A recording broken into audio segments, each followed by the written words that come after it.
कौनो लड़की कौनो लड़का के दिल तोड़ देहलस। चाय लेला लड़का कहलस कि ओ हो बड़ा दोगलई कैलू, वायरल ट्रेंडिंग जोड़ी रहल है, ये ऐसन काहे कैलू? मन त करत रहल करेजवा निकाल के तोहरे मुहवा में उड़ देही। जल्ला मन कैलस कि करेजवा निकाल के तोहरे मुहवा में उड़ देही।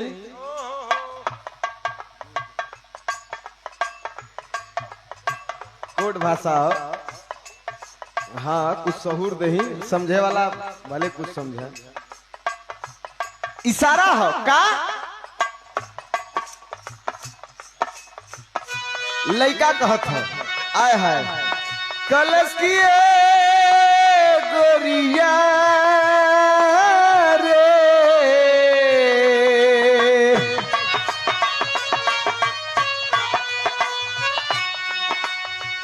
दिल ना लगई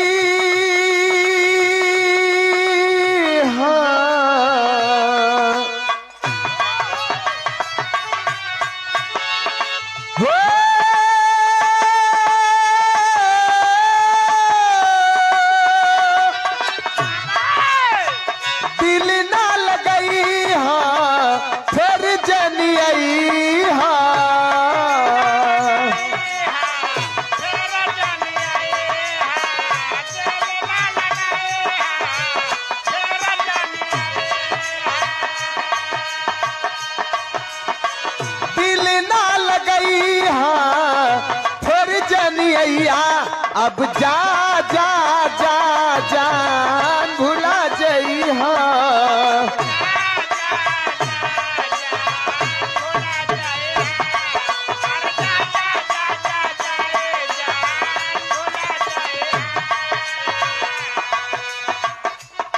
और कहलस बोला प्यार के बदला में तू का दिल बाड़ू हो।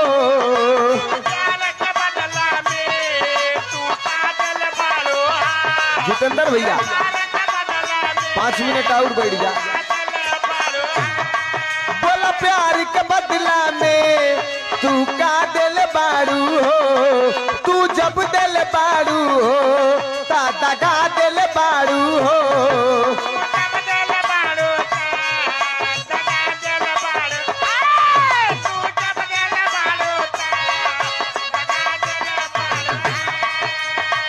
तोरा बिना दुनिया,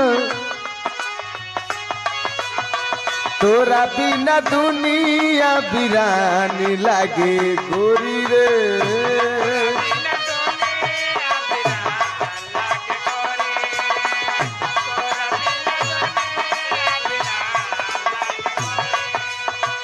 जियत जिनगिया